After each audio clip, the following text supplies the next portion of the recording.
नमस्कार दोस्तों, एक बार फिर मैं धीरेन्द्र पुंडीर आप लोगों के साथ बातचीत करने के लिए। बातचीत फिर आज हमारी बंगाल पर है, लेकिन आज वो एक अलग अंदाज में है, क्योंकि बंगाल को लेकर, बंगाल की हिंसा को लेकर अचानक आपको लगेगा जैसे दिल्ली में कोई इस हिंसा के बारे में जानता ही नहीं, किसी ने इस हिंसा के बारे में सुना ही नहीं। और वहाँ आज सुबह फिर तस्वीर के साथ जब आई वो एक और कार्यकर्ता की लाश पेड़ पर टंगी दिखी। अब पूरी पेड़ पर टंगी हुई लाशों के बारे में मैंने कल भी बोला था कि वो कितना आसान होता है पुलिस के लिए उनको हत्या को आत्महत्या में तब्दील कर देना। उसी तरह की आज सुबह शुरुआत हुई, लेकिन उस पूरे एक लगातार हिंसा के दौर में इस तरह की रोज़ की कहानियाँ हैं। शायद हर आदमी सोचता है कि ये तो वहाँ रोज़ हो गया, कि कब रुकेगा, कैसे रुकेगा, इसको लेकर कहानियाँ हो सकती हैं। लेकिन जब मैं बैठा था तो आज सुबह मैंने एक आर्टिकल देखा। ये मैं दिखाने की कोशिश करूँगा, द वायर है, आप इसको ज़रूर पढ़ने की कोशिश करें कि ये किस तरह से है। How Bengal civil society stop उन बीजेपी। मैं इसका स्टोरी पढ़ देता हूँ। How Bengali civil society stood up against the BJP. ये इनका आज एक आर्टिकल है जिसने मुझे मजबूर किया कि आखिर ये किस तरह से सोचा। ये 22 घंटे पहले सिर्फ लिखा गया आर्टिकल है, यानी उस हिंसा के बाद लिखा गया ये आर्टिकल है, जो कंटिन्यू पूरे देश को, उन तमाम लोगों को जो एक डिसेंट में भी यकीन रखते हैं, जो संविधान की एक धारा है कि आपके तमाम, या जो लोकतंत्र की एक बुनियादी बात है कि मैं आपकी कही गई हर एक बात से, आपकी कही गई बात के हर एक शब्द से असहमत हूँ, लेकिन आपके कहने के अधिकार की रक्षा के लिए अपने खून की आखिरी बूंद तक बहा दूंगा। शायद यही एक वो विचारधारा है जिससे लोकतंत्र की नींव रखी गई थी। ये लेख उस जो मैं लगातार हम लोगों के वीडियोज़ में शुरू में आया था, मैं फिर बार बार कह रहा हूँ कि वो वीडियो, उनमें सिर्फ अगर हम आकलन की बात करते हैं संख्या को, तो उसके अलावा आपको वो वीडियो लगातार याद रखने चाहिए और वो लगातार सुनने भी चाहिए। क्योंकि मैंने आपको बताया था कि किस तरह से इंग्लिश मीडिया, ख़ास तौर से इंग्लिश मीडिया, मेरा तात्पर्य था कि वो किस तरह से एंटी इंडियन थॉट को ज़िंदा रखता है। आज हम लोग दो चीज़ों पर बात करेंगे, एक तो बंगाल की और एक साथ ही साथ कोरोना से जो मोहम्मद शहाबुद्दीन है उसकी मौत को किस तरह लिया, और ये भी उसी ख़ास मीडिया की वो है कि किस तरह से उसको, मौत को भी किस तरह से ग्लोरीफाई किया गया। अब आप देखने की कोशिश करते हैं, शुरुआत करते हैं इस बंगाल से। इस आर्टिकल में कहा गया कि किस तरह से बंगाल की सिविल सोसाइटी ने stood up against the BJP. ये बीजेपी के खिलाफ कैसे बंगाल की सिविल सोसाइटी खड़ी हुई है, इस लेख पर मेरा ध्यान इसलिए गया क्योंकि लाशें आ रही हैं, गिर रही हैं, गांव में वो दौर दिख रहे हैं, शूट दिख रहे हैं। इसी वायर की एक और ख़ास बात है कि इसका एक ट्रेंड है, ये इस तरह का ट्रेंड रखता है कि किसी भी तरह से इसको सवाल ये नहीं कि आप विचारधारा का विरोध करते हैं, क्योंकि ये संविधान में निहित शक्ति है आपके पास कि आप उस विचारधारा का विरोध करें और अपनी मर्जी से अपनी विचारधारा का प्रचार करें। लेकिन ख़ास तौर से जब ये विरोध करते करते देश विरोध में दिखते हैं, तब आपको शायद किसी को भी समस्या हो सकती है। तो वो उसमें ये मैं इसकी कुछ और आपको दिखाने की कोशिश करूँगा। जैसे आज इन्होंने एक और लिखा है थोड़ी देर पहले कि किस तरह से बीजेपी वहाँ राज्य में फेक वीडियो के साथ, यानी ये इसको लिखने की ज़रूरत पड़ रही है उस ममता बनर्जी जो जिस ताकत के साथ आई हैं जीत के, और जिसका रिकॉर्ड रहा है, किस तरह से मीडिया का आवाज़ दबाने का एक बड़ा रिकॉर्ड रहा है, किस तरह मुकदमे दर्ज करने का रिकॉर्ड रहा है, वो अभी मुकदमे दर्ज नहीं कर रही हैं क्योंकि इनको उसने आगे किया हुआ है कि आप किस तरह से बताइए कि आखिर वो फर्जी है। यानी अभी तक उन पर मुकदमे दर्ज नहीं हो रहे हैं जो फर्जी चला रहे हैं। ये अगर वो फर्जी हैं उस राज्य में जहां हिंसा का आबाद कार्यक्रम जारी है, हज़ारों लोग दूसरे राज्य में पहुंच रहे हैं, वहां से भाग रहे हैं, वो विजुअल आपको दिख रहे हैं, लेकिन इनको लगता है वो, खैर उस पर भी बात करते हैं। पहले ये करते हैं, ये जो है ममता बनर्जी, मोदी साहब पॉलिटिकिंग टू ए ग्रिंडलिंग हार्ट उन्होंने किया है, जो असेंबली इलेक्शन को देख रहे थे, और बनर्जी जीती हैं, इसमें कोई शक नहीं कि वो जीती हैं।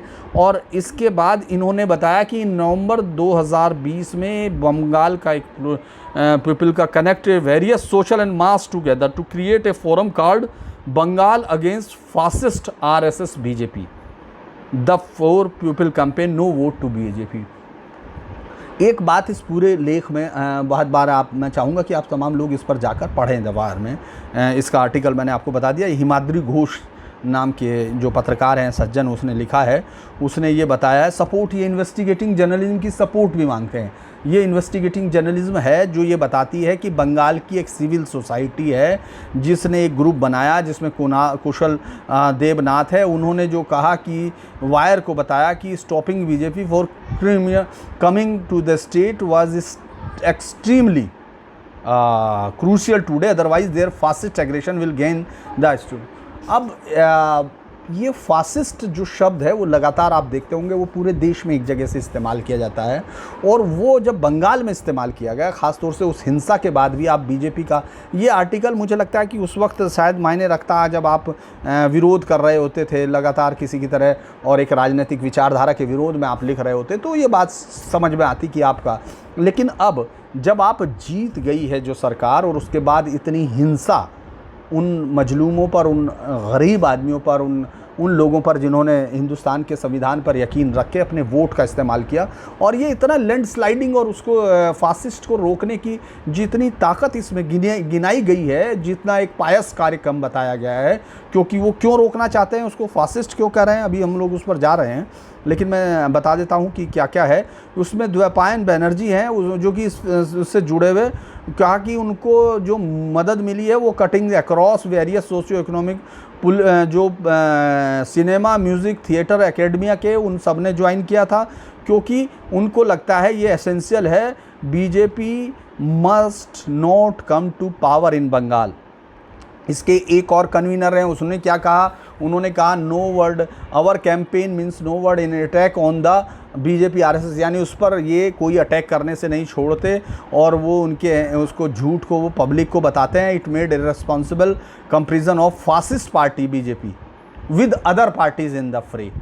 अब ये शब्द मतलब आपने फिर सुना ये फासिस्ट, ये कंटिन्यू इस पूरे उसमें इनको ये लग रहा है ये फासिस्ट है, और चूँकि क्यों है, क्योंकि एनआरसी, सीए, एनपीआर ये इन तीनों को अपहोल्ड करना चाहती है, और ये फेडरलिज्म का अपहोल्ड करना चाहते हैं।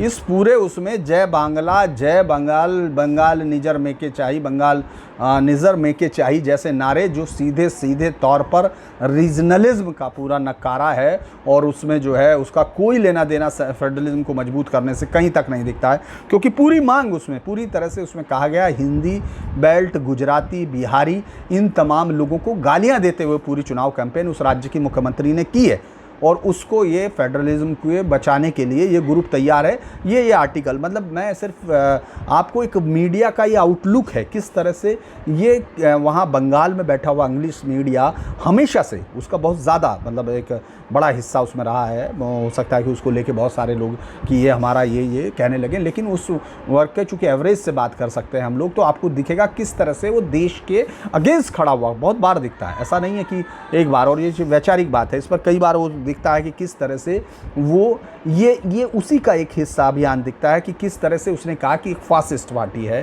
अब वो फासिस्ट पार्टी क्या करेगी, क्योंकि वो फासिज्म फैलाएगी। फासिज्म क्या होगा कि वो लोगों पर हमले करेगी।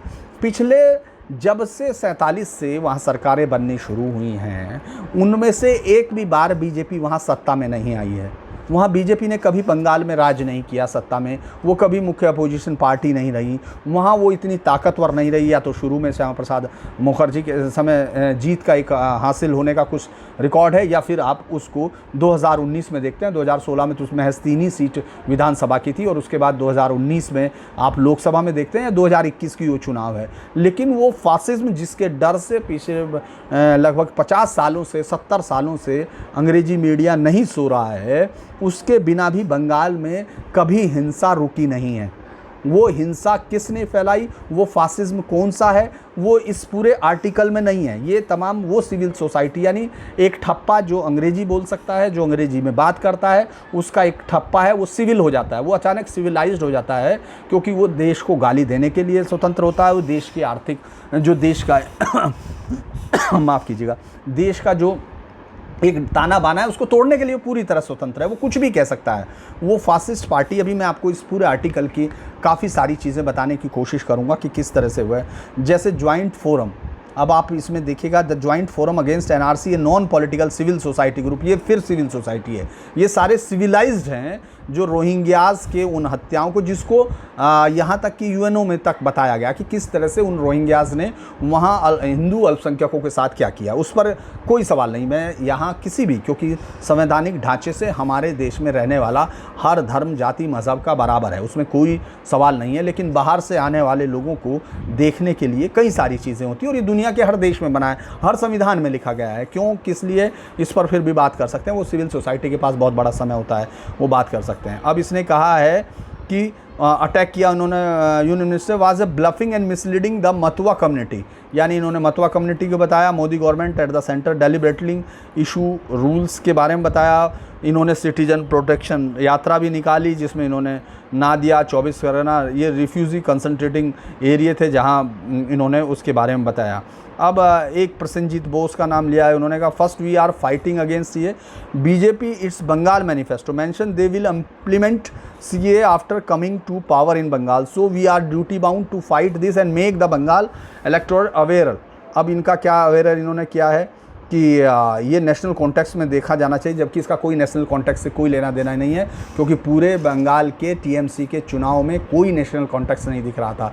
उसका पूरा एजेंडा सिर्फ बंगाल, जय बांग्ला, जय बंगाल और उसकी चीज़ें, उसमें ये किसी को भी, हर राज्य को अपना हक है, लेकिन उसने ये लगातार इस बात के लिए किया कि इम्पोज किया जा रहा है हम पे, दूसरे राज्यों को लाया जा रहा है। इसमें भी है, आप ये भी देखेंगे कि किस तरह से ये लोग अपने आप को बचाने की कोशिश करते हैं, किस तरह का एक आवरण देकर पूरे देश के अगेंस्ट उसकी आंख पर पेंट करने की कोशिश करते हैं।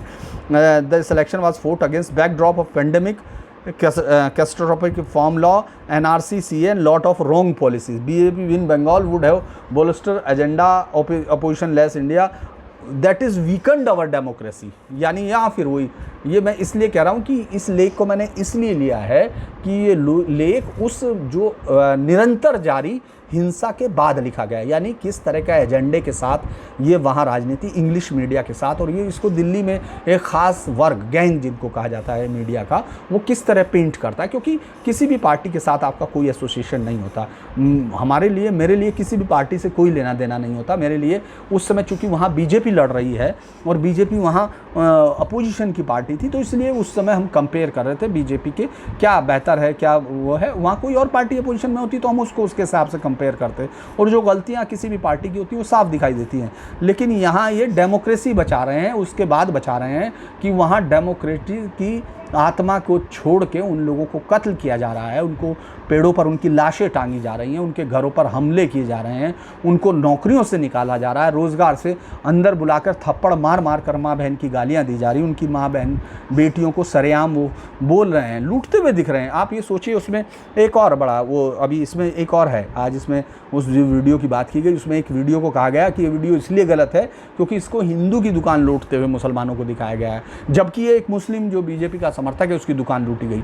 आप इन शब्दों को गौर कीजिए, चूँकि मैं बार बार ये कहने की कोशिश कर रहा हूँ कि किस तरह से एक मीडिया का हिस्सा ये चूँकि ये जो है ये रिकॉर्ड है, इसको बहुत सारे लोग जो लिखे गए शब्द हैं वो रिकॉर्ड के तौर पर होते हैं। हालांकि सोशल मीडिया ने कम से कम ये ताकत तो आपको दी है कि आप अपने आप को अलग अलग जगह पर जाकर अपने आप को वेरीफाई कर सकते हैं कि आखिर बोलने वाला क्या कह रहा है। इससे पहले मैं अभी इस पर भी आऊँगा कि आखिर इसमें और क्या कहा गया। थिएटर ग्रुप जन गण मन परफॉर्म इंदौर कोल माउस ट्रैप, इन्होंने कहा इंदूरर, शायद चूहे को इन्होंने कहा कि किस तरह से कहते हैं बंगाल में ये फासिस्ट फोर्स है, ये फिर फासिस्ट फोर्सेस हैं, ये लगातार फासिस्ट फोर्सेस हैं। ये क्या करेंगी ये इनको नहीं मालूम है, क्योंकि फासिस्ट फोर्सेस बंगाल की जनता को मुझे लगता है कि समझने के लिए 77 से 2011 तक के शासन को देखना होगा कि फासिस्ट से लड़ते लड़ते बंगालियों को कितना फासिज्म से जूझना पड़ा या फासिज्म सहना पड़ा, ये सबसे बड़ी बात हो सकती है।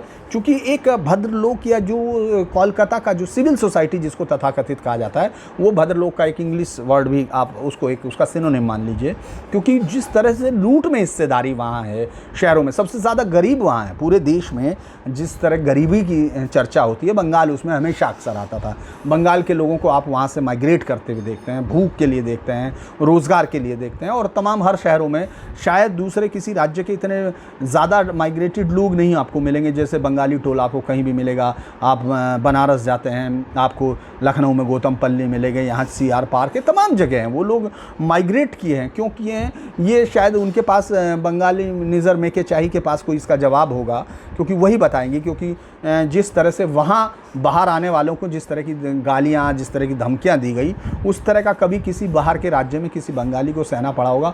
इस बात के लिए मैं बिल्कुल तैयार हूँ कि वो कोई उदाहरण दे सकते हैं, क्योंकि बाहर की पूरी दुनिया, रेस्ट ऑफ बंगाल कम से कम ये देश ये मानता है कि ये पूरा एक देश है, कोई भी कहीं भी रह सकता है, कोई भी किसी भी तरह रुक सकता है। और जिस इसमें CA NRC की बात की जा रही थी, उसमें मैं उस समय वो भी BBC के पत्रकार थे जिनसे हम लोग उस डायलॉग में जो लगातार एक बात पर जोर दे रहे थे, बहुत ताकत के साथ, कि साहब जो NRC है और CA है वो बहुत बड़ा हार का कारण बनेगा, और बना है, क्योंकि हमारी परिवार वहाँ 19 लाख 11 लाख आसाम में जो है वो बाहर हो गए हैं हिंदू, और उनको बाहर निकाल दिया गया है, और वो बंगाली, और मेरा परिवार है, मैं अगरतला में आया और मेरा एक परिवार यहाँ है और एक परिवार आसाम में है।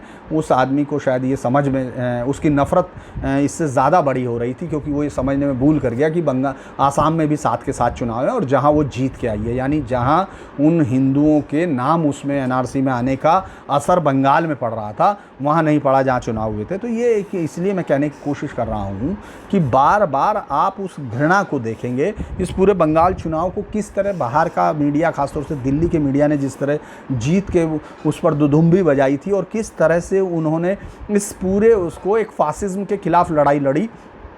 और उस फासिज्म के खिलाफ लड़ाई में वो लोग जो इस समय अपने घर परिवार, बच्चियाँ, औरतें, उनकी इज्जत, उनकी ज़िंदगी, उनके रोज़गार, उन सबको दांव पर लगाकर ये तमाम लोग, वो जो गरीब लोग हैं, जो लोग इस समय भाग रहे हैं, उनको फासिस्ट कह रहे हैं। यानी वो इनकी निगाह में सिर्फ वही सिविल है जो TMC को वोट देता है, उसी लोगों को ये सिविल कहेंगे, जो लोग सिविलिटी के, इनके सिविल जो परिभाषा है उसके दायरे में आएगी, जो BJP को के खिलाफ खड़ा रहे, उन पर हमला करे, उनके घरों को लूट ले, वो तमाम लोग सिविल हैं। इस पर just 3 days ahead from the first phase of assembly election, A Galaxy of artist from cinema, उन्होंने एक कहा, निजेंद्र मोटे निजेंद्र गान अवर सॉन्ग अबाउट अवर व्यूज़, ये कहकर उन्होंने कहा कि उन्होंने फिर फासिस्ट ताकतों के खिलाफ एक बड़ी लड़ाई लड़ी।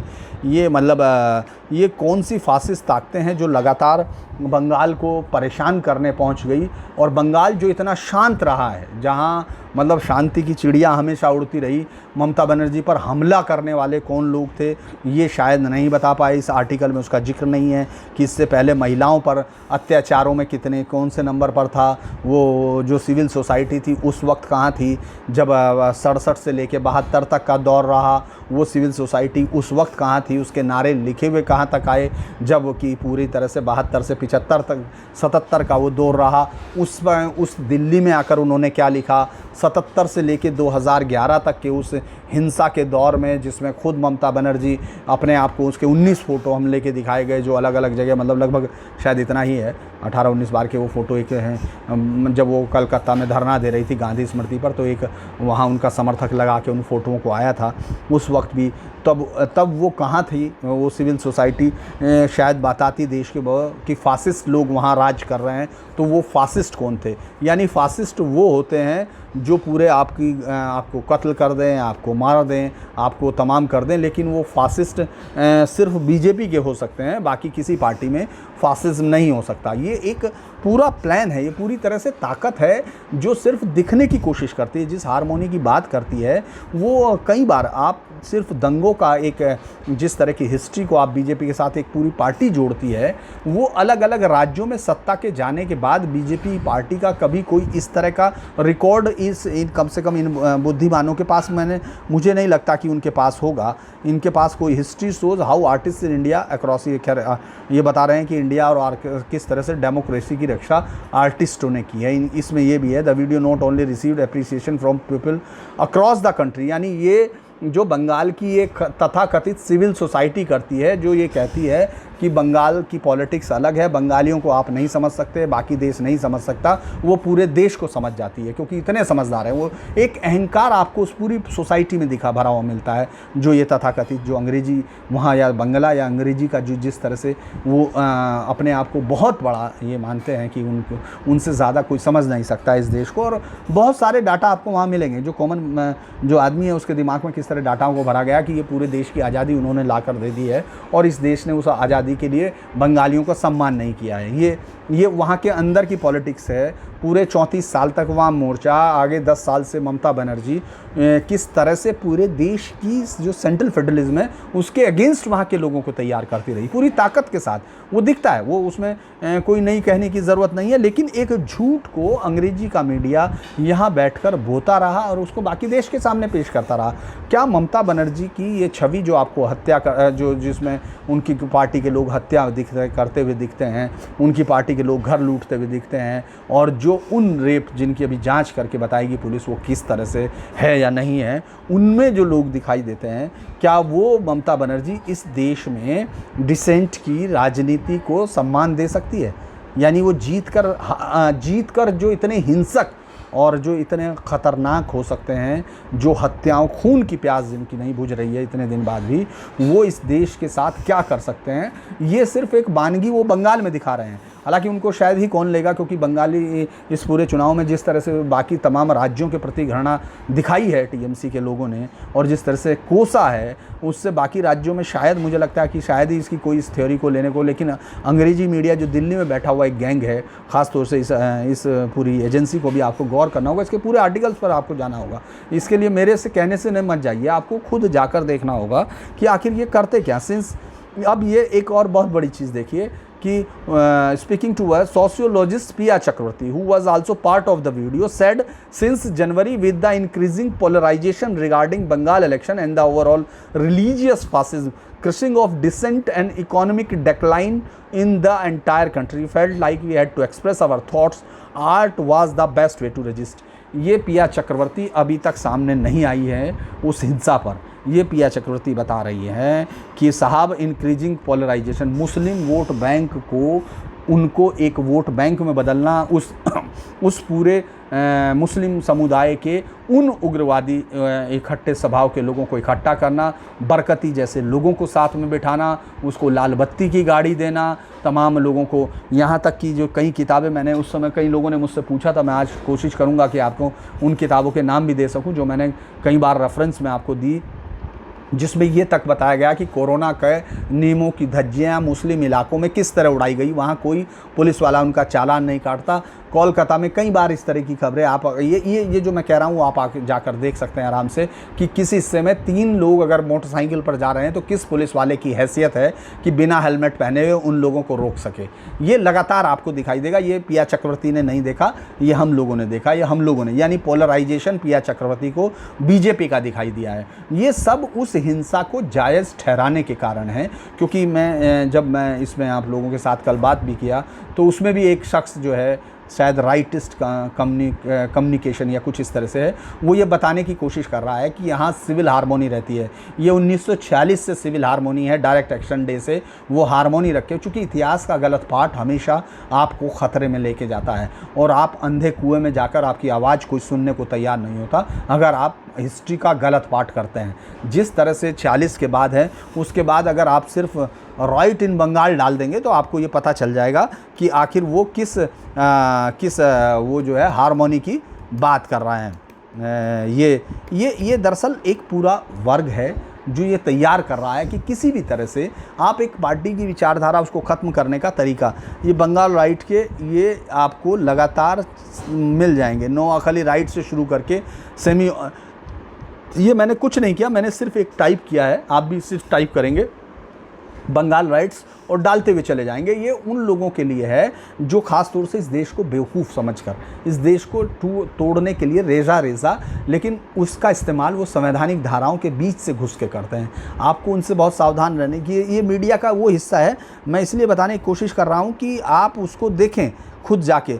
धूलागढ़ का जो 2016 का राइट है, कंटिन्यू आप उसमें जाके देख सकते हैं। कोलकाता ग्रेट किलिंग उसको कहा गया वो है, और तेलिनीपुरा का है राइट्स इन वेस्ट बंगाल, ह्यूमन सफरिंग की है, मज़हब नहीं सिखाता आपस में बैर, ये कंटिन्यू है। आप उसको how the ghost of Bhaduria Basirhat communal riot, ये मैं सिर्फ पढ़ता जा रहा हूँ। ये list of riots in Bengal अगर आप पढ़ना चाहेंगे तो बड़े आराम से आप पढ़ सकते हैं। ये उस हारमनी की बात करते हुए ये तमाम लोग हैं। अगर हम लोग इसको Bengal, Nagpur, Mumbai list of riots in India, direct action day के बारे में आप उसी में पढ़ लेंगे।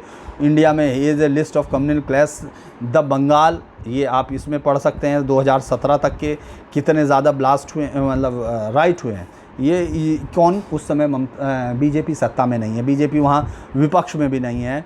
ये भदूरिया का जो north 24 Pargana district west Bengal का है, ये सिर्फ एक पोस्ट पर हुआ। और इस हारमोनी की और ये तमाम पिया चक्रवर्ती, अब मैं सिविल सोसाइटी की उस 2007 में जब आपने तस्लीमा नसरीन के ख़िलाफ़ इसी कोलकाता में एक भयानक जुलूस और दंगे देखे, उस वक्त ये सिविल सोसाइटी इस पूरे अधिकार का, ये फासिस्ट ताकतों के ख़िलाफ़ संघर्ष करने नहीं निकली थी। इसको मालूम, क्योंकि इसको मालूम है फासिस्ट ताकत सिर्फ़ और सिर्फ वहीं होती है जहां बीजेपी जाए, वरना तो वो सारी हिंसा पवित्र होती है, क्योंकि पारस पत्थर है उसके पास, इंग्लिश मीडिया के पास, जो ये तय करता है। खैर हम लोग इसी पर जा रहे थे।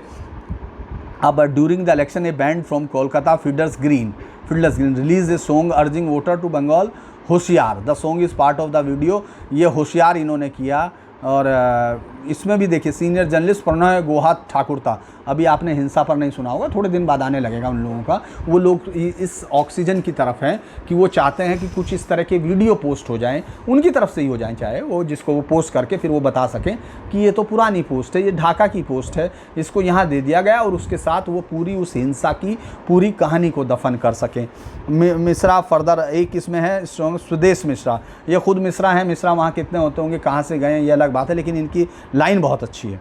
इन्होंने कहा since the BJP came to power the centre he was closely following deep distress in the society from demonetisation to farm law to dividing policy like CAA NRC attack on dissenters, यानी जो उनसे असहमति रखते हैं उन पर हमले। ये जो जिन पर ये हमले हो रहे हैं ये टीएमसी के लोग सहमति वाले हैं।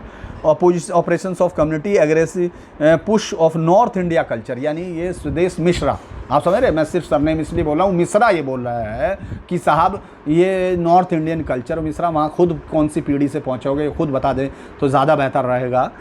ये सिर्फ एक घृणा का गैंग जो पूरी तरह से तैयार होता है, इसको किसी पार्टी से लेना देना नहीं है, चूँकि वो पार्टी ताकत में है, वो सत्ता में है और बीजेपी के विरोध खिलाफ नहीं है, उसका विरोध ये संवैधानिक दायरे से बाहर है, ये संवैधानिक विरोध नहीं है।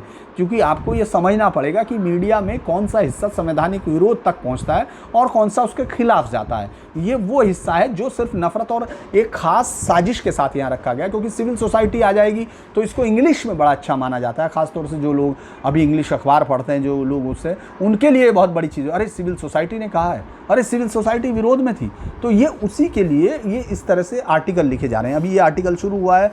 मिश्रा फर्दर सेड, अच्छा मिश्रा ये भी बता रहे हैं कि वन नेशन वन गवर्नमेंट, हाँ, I felt urge to take a stand against the fascist regime which has captured all institutions and bulldozed India federal structure through its one language, one nation, one government policy। यानी बंगाल में बंगाल निजर मेके चाहिए, बंगाल बंगालियों के लिए है, और ये तमाम चीज़ें ये मिश्रा को समझ में नहीं आया। लेकिन मैं सिर्फ थोड़ी सी चीज़ें, when I got the chance to be part of this I jumped immediately. ये तमाम घृणा से भरे हुए वो लोग हैं जो जंप करते हैं। BJP win in Bengal would have help the saffron party taking forward agenda establishing Hindu Rashtra. ये इसको अभी तक जो बाकी तमाम जगह वहाँ हिंदू राष्ट्र हुआ नहीं है, लेकिन इसको लगता है। अब last but not the least, the visit of farm leader from Delhi, ये लास्ट वाले ज़्यादा इंपॉर्टेंट है, आप लोगों को समझना चाहिए। Last but not the least, the visit of farm leader from Delhi border to Bengal, although it can be debated if any electoral impact, कि इम्पैक्ट नहीं हुआ, but their visit and doing mahapanchayat in place like Nandigram, Singur and Asansol created talking point both in rural and urban Bengal. जिस leader of Bharatiya Kisan Union Rakesh Tikait got a huge response when he reached Nandigram for the महापंचायत। अब आपको मैं बता दूं कि ये सीधे तौर पर जब ये वहाँ से वहाँ गए थे, रोता हुआ नेता, तब वहाँ 1500 लोगों की भीड़ थी और मुझे ये कहने में कोई हिचक नहीं है 1500 मुसलमानों की भीड़ थी जो वहाँ घर नंदीग्राम पार्ट 1 में इकट्ठा हुए थे। और वो खेत चूँकि मुसलमानों का था, वहाँ बराबर में तमाम आबादी मुसलमानों की थी, वो आकर बैठे रहे। उनको जो लोग हैं सिख संगठनों के लोग जो वहाँ गए थे, खालसा एड या तमाम उसी तरह का, जो ट्रकों में वहाँ पानी भर के लेके गए थे बिस्लरी, वो हर एक को आखिर में उन्होंने क्रेट बांटे, क्योंकि वो 1500 भी बाद में नहीं बचे थे, वो तुरंत निकल गए थे। वहाँ अगर इन तथाकथित किसान नेताओं के संगठनों की गाड़ियों की कीमत जोड़ ली जाती तो वो शायद करोड़ों में थी, एक एक गाड़ी भी करोड़ की हो सकती है। इतनी सारी गाड़ियों में बैठ के वो महान किसान नेता वहाँ पहुँचे थे, जिनका रिसेप्शन, जिनका स्वागत डोला सेन नाम की उस महिला राज्यसभा सांसद ने किया, जो लॉर्ड बोरे और जो तमाम चीज़ें उस समय मंच पर गाती रही, उसकी आवाज़ को मैं कुछ नहीं कहूँगा, लेकिन उसके जिस तरह का घृणा बाकी सब से दिखती है, भाषा को लेकर भी उसकी घृणा दिखती है, वो वहाँ तमाम चीज़ें उसमें मैंने देखा कि वो तमाम, मैं मौजूद था वहाँ, इसीलिए इस चैलेंज कर सकता हूँ इस आदमी को कि ये जाके बताए कि वो कितनी, उसकी गैदरिंग किस तरह हुई, उसको किसने, वही जो चलते हुए लोग थे जो झारखंड और वहाँ से आई वो सिख संगठनों की गाड़ी, यहाँ तक कि बसें भी, स्कूल की बसें भी, और इतनी लंबी गाड़ियों में जितने लोग वहाँ के थे उससे ज़्यादा वो लोगों को बिठा कर लाए वहाँ से। और वो लोग वहाँ उस सभा में, क्योंकि कोई सुन नहीं रहा, उनको समझ में नहीं आ रहा था, उनकी भाषा का अंतर बहुत बड़ा था। दूसरा वहाँ उसमें मौजूद थी मेधा पाटकर, वो पता नहीं, मुझे लगा सबसे आखिर में बोलने आई। उसके बाद वो जिन जिन लोगों के नाम ले रही थी वहाँ उनमें से कोई बेचारा था नहीं आसपास, उनको वो नंदीग्राम का याद रहा और उन्होंने पता नहीं, उनको ये मालूम नहीं कि नंदीग्राम ही खिलाफ खड़ा है इस समय ममता बनर्जी के, और ममता बनर्जी वहाँ से हार गई चुनाव। इस बात को भी तमाम ताकत, तमाम पुलिस या सोर्स और तमाम जो आतंक की ताकत, अब यही शब्द मैं इस्तेमाल करूँगा क्योंकि जो हिंसा लगातार है उसमें कोई बयान आपको नहीं दिख रहा, बल्कि उसको झुठलाने की कोशिश, ये भी एक हिस्सा उसी का है। मैं अब इसके और चीज़ें आपको दिखाने की कोशिश कर दूंगा कि एक और आज इसने किया है, ये सिर्फ India foremost independent news site है, ये सिर्फ इंडिपेंडेंट है, आप इनको इंडिपेंडेंट माने क्योंकि बाकी तमाम लोग तो बंधे हुए हैं। और इसमें कहा गया कि ये किसी का विरोध, आप इस समय भी दिल्ली में अगर आप अखबारों में या तमाम मीडिया पर और तमाम जगह जाते हैं तो मोदी जी के खिलाफ़ या जो देश के प्रधानमंत्री के खिलाफ़ कितने लंबे कैंपेन है। कोई किसी को अभी तक किसी ने मुकदमा नहीं किया, कोई अरेस्ट नहीं हुआ, किसी को कुछ नहीं कहा गया, क्योंकि ये यहाँ संभव नहीं है जिस तरह की कोशिश ये करने की। लेकिन ये जो शोर मचाने की इस पूरे मीडिया की कोशिश रहती है, ये ख़ास वो है।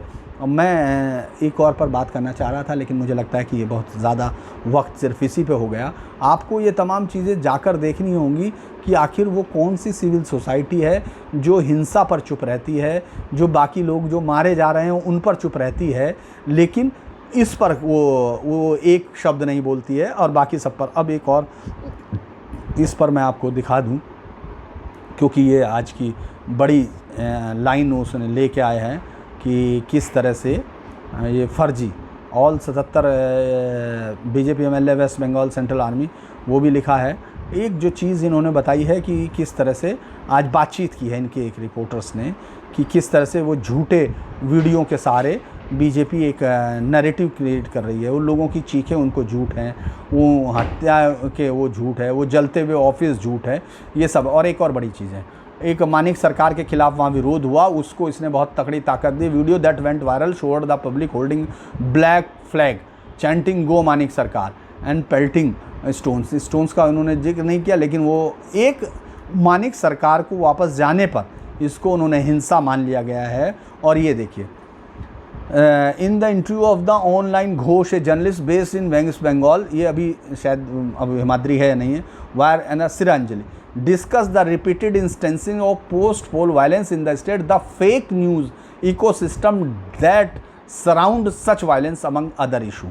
आप ये समझ रहे हैं, पूरे उसको ये कोशिश कर रहे हैं हिमाद्री घोष, ये वही शख्स है जिसने ये आर्टिकल लिखा है। आप देखिए किस तरह से आप इसको जोड़िए कि एक ही मिनट बाद आपने कल ये लिखा और आज ये शख्स जो सिविल सोसाइटी के नाम पर एक किस तरह से बनाता है, और इसको सिराज अली ने लिखा है। सुन लीजिए, after the declarations of the result of the state election, news of violence from various part of the state begin to reported, the reelected government acknowledge 16 people had been died in the post poll violence. ये उस दिन तक है जब तक का BJP ने कहा है कि 20 लोग अभी तक मर चुके हैं, यानी इसकी नज़र में 16 लोगों का मरना कोई वो नहीं है। According to the families of deceased 9 from BJP and TMC has claim to have लो kin in the violence. Member of the TCPIM, a supporter of the Indian Secular Front, have also been reported. As violence erupted, image and video began to circulated depicting the violence. Many of these visuals are shared by the leader of BJP. However, Alt News Independent, वही मैं कह रहा हूँ, debunked several of these images and video as fake.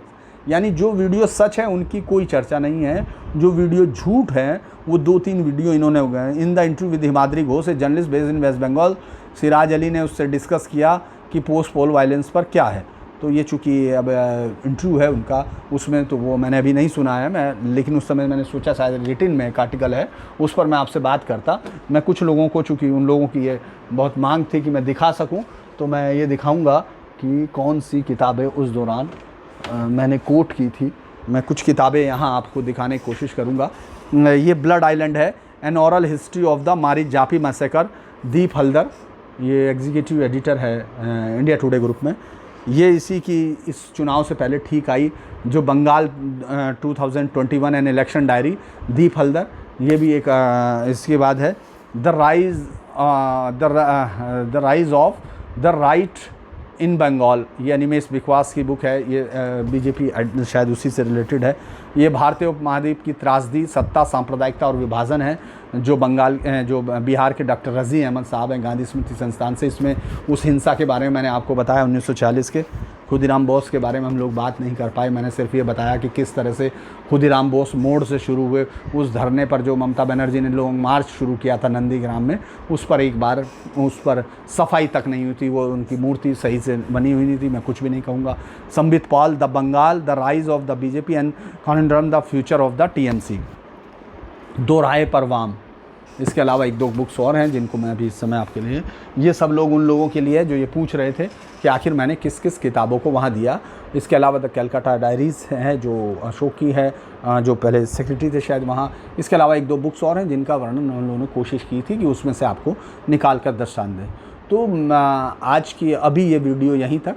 इसके बाद मैं फिर आपको बताने की कोशिश करूँगा कि एक इंसान जो 2 भाइयों को एक पेड़ से बांध दिया जाता है, एक भाई को पेड़ से बांध दिया जाता है और उसके सामने 2 भाइयों को तेजाब से नहलाकर ज़िंदा मार दिया जाता है।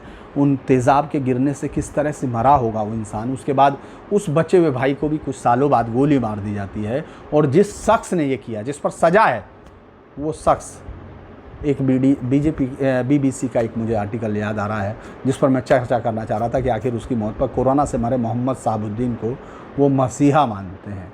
उसकी लंबी दास्तान 56 केस वो हैं जो उस पर चल रहे थे, जिसमें से 8 केसों में उसको सज़ा हो चुकी थी 10, और कन्विक्टेड था वो आदमी।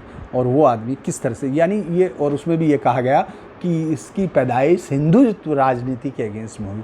ये एक किस्म का किस तरह का नैरेटिव ये लोग गढ़ते हैं उस पर बातचीत करने के लिए। खैर अभी मैं यहीं ख़त्म करता हूँ, लंबा है ये, लेकिन आप तमाम लोगों से बातचीत है कि अगर आपको ये चीज़ें मुझसे संवाद करना है तो आप उस पर लिखिए। मैं आपके तमाम सवालों का जवाब देता हूँ। मुझे किसी डिसेंट वॉइस से कोई डर नहीं लगता, मैं उसका जवाब देता हूँ, लेकिन वो शालीनता के दायरे में हो। चूँकि इतिहास और तमाम चीज़ों को हम लोग वापस उनमें लौट नहीं सकते, लेकिन उनके सहारे आगे की नींव रखी जा सकती है। नमस्कार।